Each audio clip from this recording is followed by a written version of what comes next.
ষাট গম্বুজ মসজিদে পৌঁছে গেছিস তাই না? ভাইয়া এই যে দেখো, এই যে 60 গম্বুজ মসজিদ, আর এখানে মানুষ দোয়া করছে।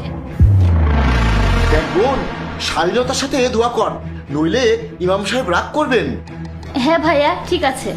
একটা কথা বল, তোর ওখানে পৌঁছাতে কি দেরি হয়েছে? তুই এত পিছে বসেছিস কেন? হ্যাঁ ভাইয়া, আমার এখানে পৌঁছাতে অনেক দেরি হয়ে গেছে। বোন, এক কাজ কর, মসজিদের ভিডিও করে আমাকে দেখা।